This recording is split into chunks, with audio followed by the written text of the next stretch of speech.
সামনে নিয়ে আসে, কখন খেয়াল করেনি গো? সব বছর সব ছাই হয়ে গেল, যা টাকা খরচা করে বাণিজ্য করে যত সংখ্যা সব ছাই হয়ে গেল, একটু মাত্র সন্তান সেটুকু হয়ে গেল। তখন মাঝিরা বলছে সদাগর বিশ্বাস করুন মহারাজ, আমরা ওই গোটা মাছ আমরা দলে ধরতে গেছি, গোটা মাছ সত্যিই জীবিত হয়ে গেছে। ওরা মাঝি লোক, কিছু জাতি গরিব মানুষ, তাদের কথা কি রাজা বিশ্বাস করে? তখন মাঝিরা যদি সারা রাজা বিশ্বাস করবে না, সেই ছেলেকে তুলে নিয়ে ওই পুকুরে জলে ফেলে দেয়। ছেলে জল থেকে জীবিত উঠে পুকুরের নাম দেওয়া হয় জীবিত কুণ্ড। তবেই তো বাম বলছে না, বামদেবের কাছে যা যদি বামদেবকে বিশ্বাস করে না, যখন ছেলেটা বেঁচে গেল তখন বলছে বামদেব বামদেব। তার আগে ছিল না লর্ড মাউন্ট ব্যাটেন, ভারতের বিদেশি গভর্নর। হিন্দু ধর্মের সনাতন ধর্মের সাধুদের যে কি শক্তি সেটা ব্রিটিশরা জানে না। যেমন লর্ড মাউন্ট ব্যাটেনের দেওয়া ছবি ওইটা, শ্বেত শ্রীমন গাছের তলায় বসে বাবা সাধনা করছে।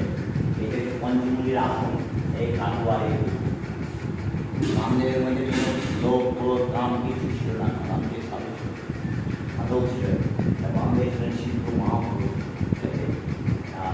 এই ছবিটা লর্ড মাউন্ট ব্যাটেন একমাত্র সন্তান মারা গিয়েছিল, একটাই মাত্র মেয়ে। ওটা ভারতবর্ষের গভর্নর ব্রিটিশ ছিল। তারপর যে মরে যায় সে কখন আর ফিরে আসে না।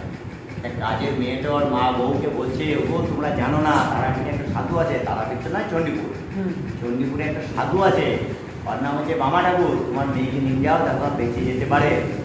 তারপর কিছুদিন বলছে না, ও কখনো সম্ভব নয়, আমাদের সাথে গেড়ে দেয়, মাটিতে উঠতে দেয়।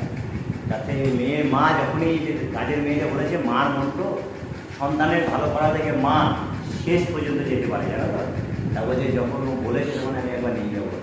এ ভারতবর্ষের গভর্নর ওই সাধুর কাছে পা ধরবে, সাধুর কাছে গিয়ে পা ধরবে, বেস্টিজে লাগছে, কিন্তু মা তো ছেলেকে বাঁচাতে, মায়ের কোনো বেস্টিজ নাই, মায়ের কোনো লজ্জা নাই, আপনাকে বাঁচাতে আপনার মাকে যা করতে বলবে সব করতে রাজি। এই বামদেবের কাছে নিয়ে যায়, বলছে বামদেব ঠাকুর আমাদের মান সম্মান রক্ষা করতে হবে। আমার কাজের মেয়ে বলছে, এ ওদের গভর্নর আমার কত আশা করে তোমার কাছে নিয়ে এসে স্বামী কিছুতে আসছে না। বলছে না রে বাবা, ওরা তো বিদেশি, ওরা আমাদেরকে খবর দেবে গেলে যে তারা বলে ওরা জ্যোতি গিয়ে ওর বুকে নিয়ে উঠে দিল। বামদেবের যা শক্তি ছিল 3 ভাগের 2 ভাগ শক্তি চলে গেল। বামদেব কি হয়ে পড়লো, একজনকে বাঁচাতে তার একজন লর্ড মাউন্ট ব্যাটেন সেই দিন থেকে বললো, তখন বলেছিল যে আমার একটা অনুরোধ, তোর ছেলেকে বাঁচিয়ে দিলাম। বলছে ঠাকুর তুমি কি চাও?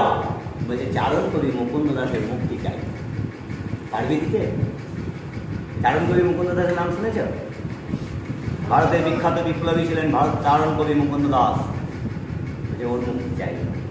তার ওই লর্ড মাউন্ট ব্যাটেন ছলে বলে কৌশলে চারণ কবি মুকুন্দ দাসকে, শুধু বিপ্লবী ছিল না, ধরেছিল পুলিশে। স্বাধীনতা সংগ্রামী চারণ কবি মুকুন্দ দাস বড় বিপ্লবী ছিল, ওর মুক্তি চাই। যার মুক্তি দিয়েছিল বামদেব, তাহলে কত বড়, তাহলে দেখো শুধু সাধক নয়, কত বড় দেশপ্রিয়।